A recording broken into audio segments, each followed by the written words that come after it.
Sumainyo ang Panginoon. At sumaiyo rin. Ang mabuting balita ng Panginoon ayon kay San Marcos. Papuri sa iyo, Panginoon.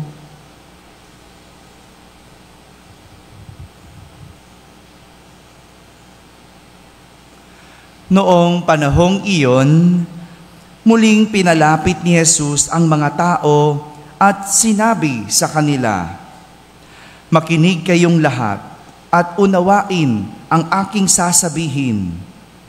Hindi ang pumapasok sa bibig ng tao ang nagpaparumi sa kanya sa mata ng Diyos, kundi ang mga nagmumula sa kanya.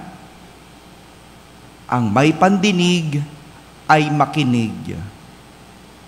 Iniwan ni Jesus ang mga tao at nang makapasok na sa bahay, siya'y tinanong ng kanyang mga alagad tungkol sa talinhaga. "Kayo man ba'y wala ring pangunawa?" Tugon ni Jesus. "Hindi ba ninyo alam na hindi nakapagpaparumi sa tao ang kinakain niya?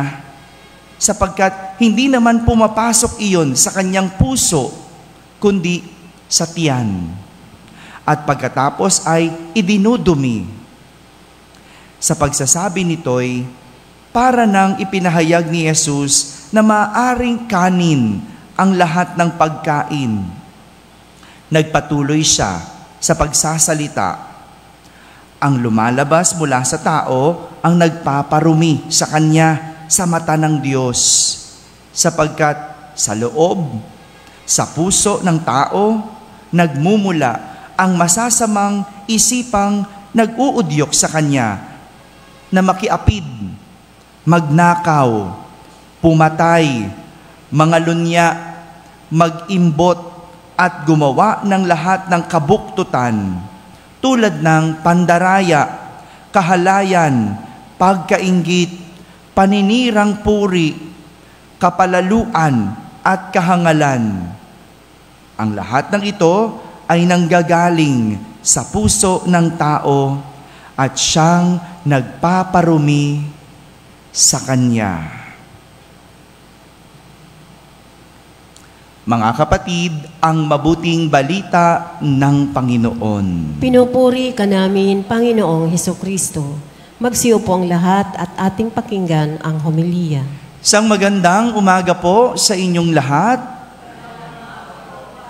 Magandang umaga rin sa lahat ng nasa barangay na nakakapakinig ng ating banal na misa, sa lahat ng nasa tahanan nagsisimba via online, at sa lahat ng nasa abroad. Isang magandang araw po sa inyong lahat. Kasama kayo sa aming banal na pagdiriwang dito sa ating parokya. Kahapon, naalala niyo pa po ba ang Ebanghelyo? Hello, wala nang gustong tumingin sa akin. Kahapon, binigyang pansin ni Jesus ang aral tungkol sa pagpapaimbabaw. Sabihin niyo nga po, pagpapaimbabaw.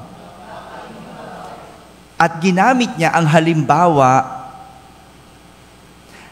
ng mga Pariseyo at Eskriba sa kanilang paglilinis ng kamay, paglilinis ng inuman, ng damit, pagkain at maging kanilang mga higaan.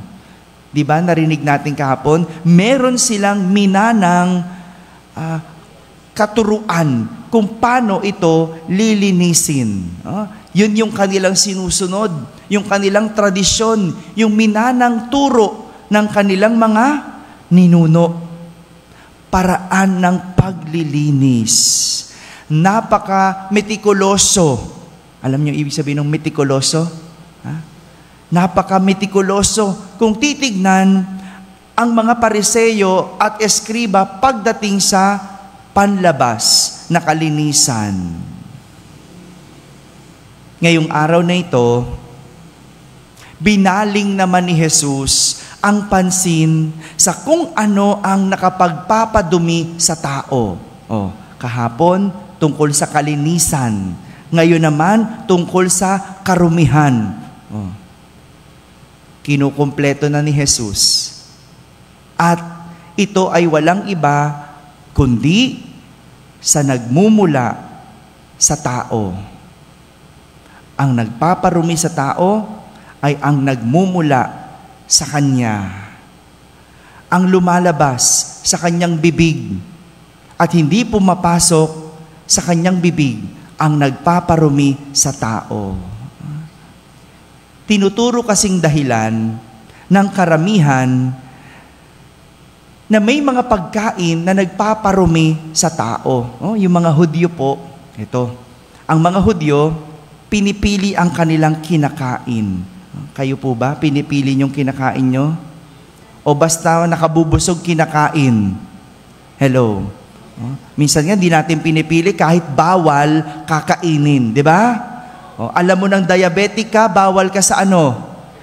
Bawal sa matamis. Pero kung kumain ng matamis, ganun-ganun na lang, di ba? Walang pili-pili. Bahala na, di ba?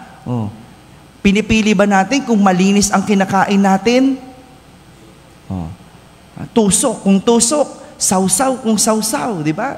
Ganun eh. No? Ganun tayo. Hindi natin pinipili. Pero ang mga Hudyo, piling-pili. Pinipili ang kinakain dahil may mga pagkain para sa kanila na nagpaparumi sa tao. Ilan sa mga ito ay yung hayop o produkto ng hayop na hindi ngumunguya. Ganun pala, no? Tinuin mo? Sila, no? Dapat ang hayop ngumunguya. At dapat, no, hindi nila kinakain kapag yung hayop ay walang bayak ang kuko. Ano ibig sabihin nun? Medyo malalim eh. No? Tinranslate ko sa Tagalog kasi baka hindi nyo mas lalo maintindihan. O bigyan ko na lang kayo ng example. Gaya ng baboy. Nakita nyo yung kuko ng baboy? Diba? Yung walang ganon, no? Ano pa? Kabayo. Yan. Ganyan. Bawal yan kainin. Bawal. Kasi walang bayak yung kanilang kuko. Hindi rin pwedeng basta-basta kumakain ng lamang dagat. Kasi yung isdang walang palikpik at kaliskis, bawal. Nakapagpapadumi. Ganun pala yun. Ganun din ang mga dugo ng hayop. So sa lamang dagat, hindi pwedeng kainin yung mga shellfish. Alam niyo yung mga shellfish. Hindi ko na kailangan Tagalogin ha. Hirap Tagalogin ng shell. Anong example ng shellfish? Yan, halaan. Ano pa? Talaba. Ano pa? Tahong. Di ba? Alimango, bawal din. Hipon, bawal din. Ang sasarap pa naman nun, mga yun, ano? Sa kanila, marumi pala yun. No?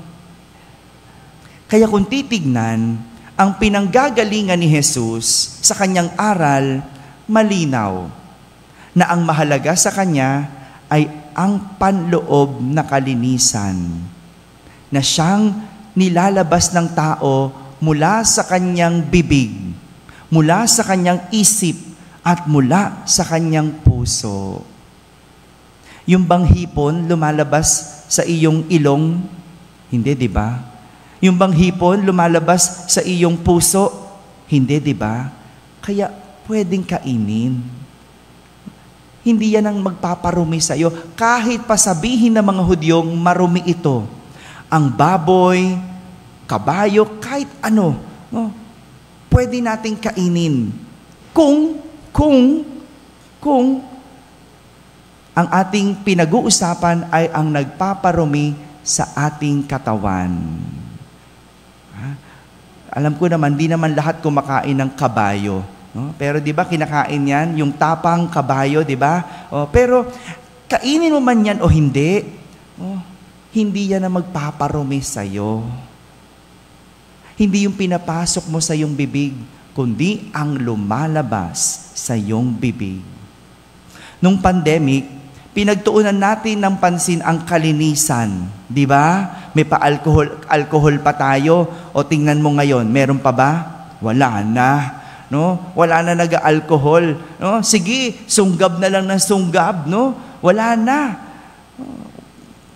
Iniiwasan natin marumihan noon Kasi ayaw nating magkasakit.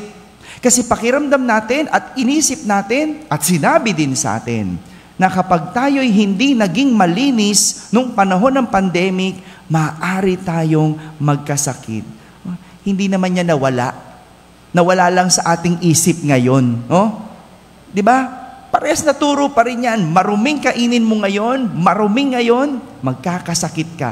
Pero nawala na lang sa ating isip. Ayun nga ang masakit eh. Hindi na tayo naging conscious. Kung noon, conscious tayo, ingat na ingat tayo, metikuloso tayo. Ngayon, nawala na sa isip. Kinalimutan na. Ilan sa atin ngayon ang nakukonsensya kapag nakapagsisinungaling? Conscious ka ba kapag nagsisinungaling ka? Di ba alam mo naman na hindi ka nagsasabi ng totoo, pero ba't hindi ka nag-iingat?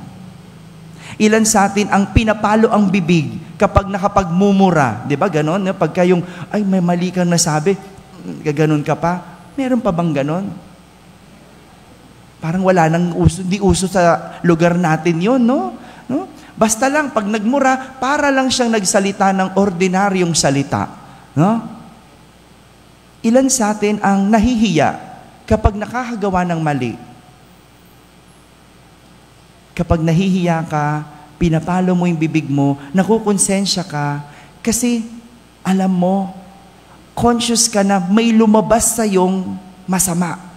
May lumabas sa iyong hindi maganda. Pero kapag wala na yan sa iyo, wala na sa isip mo, wala na sa puso mo, hindi ka na nahihiya. Hindi ka na nakukonsensya at hindi mo na pinapalo ang iyong bibig. Parang yung unang pagbasa, di ba? Malinaw. Sinabi ng Panginoon, pwede niyong kainin kahit ano. Wag lang ang wag lang ang prutas na nagmumula sa puno ng karunungan, ng kabutihan at kasamaan. Diba? Ano nangyari kina Eva at Adan? Nawala sa isip. Sinabi sa kanila kinalimutan sa isip dahil natukso, nagpadala sa damdamin. Hindi ba ganyan tayo? Kaya tayo nakakagawa ng mali kasi nagpapadala sa damdamin, nawawala sa isip.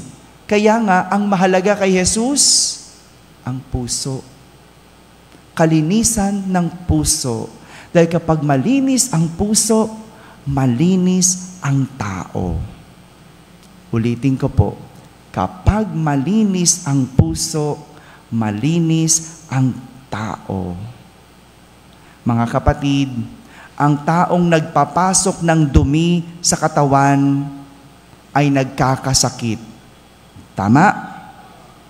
Ngunit ang taong naglalabas ng dumi sa katawan ay nagkakasala. Kaya walang ibang sagot sa karumihan kundi ang kalinisan. Amen? Amen.